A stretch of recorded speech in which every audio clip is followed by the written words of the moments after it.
Is Friday, November 11th, 2022. Happy Veterans Day. Um, it sure is a wet and soggy one here in the Northeast as we get the remnants of Nadine. But I want to talk a little bit about the fallout of these midterms, and I know they talked about it a little bit on The View today. I love Whoopi Goldberg, but Joy's kind of better as moderator.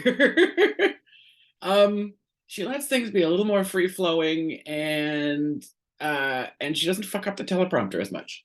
Um, so anyway, that aside, uh, so yesterday I was talking about how conservative media is running away from Trump, and it looks like a lot of the Republican candidates and Republican politicians are probably going to turn away from him too. They may not do it so publicly. If Amy Alyssa Farrah Griffin can be believed, a lot of them have said things privately, and they may not make big declarations in public. But that's my dog choking.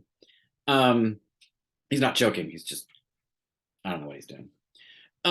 Making noises. Anyway, if lead Republicans are distancing themselves from him privately, they may not make a public declaration, but sort of slither their way elsewhere.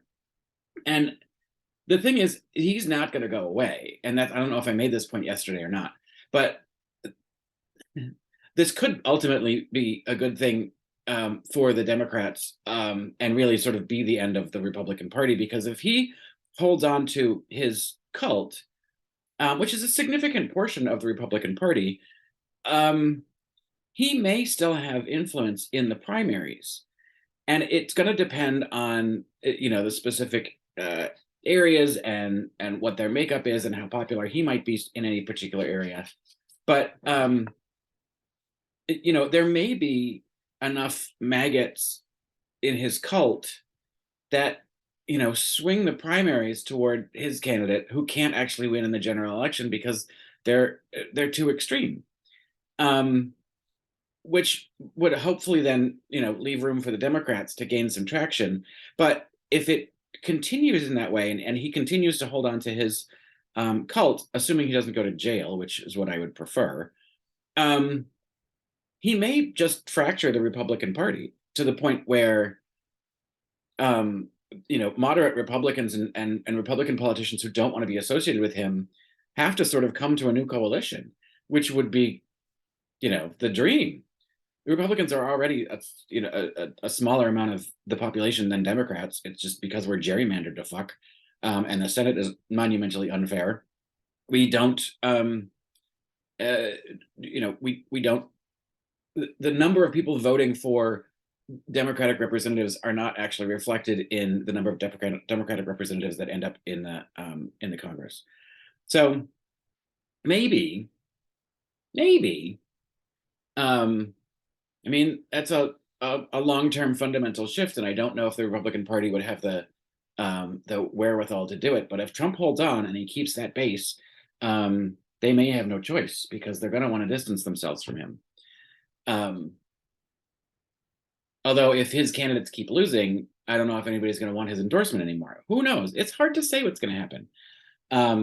But of course, obviously, what should happen is that he goes to jail. And aside from, and on other Trump news, this audiobook from Bob Woodward, it really kind of pisses me off when they do this. Like, this kind of shit. Did he have all this information when his impeachment was going on, his second impeachment was going on? Like, why you hold on to these things to sell a book and then sell an audiobook? And it's just like, you're really doing a disservice to the American people. It really sucks. And I'm not going to listen to it, because there's nothing that's going to surprise me about how narcissistic that man is, and how wildly uncaring, unempathetic, and just cruel he is. So no thanks, Bob Woodward. But maybe you could have done a little more to help democracy had you released this information while he was still president and in the impeachment process. But I don't know. Who knows how many of these have, I don't know the time span of when these tapes came from, but it seems like there would have been enough recording at that point. Because he probably would have talked to him about January 6th. But anyway, you wanted to make more money. And, that's the American way. Everybody have a lovely weekend.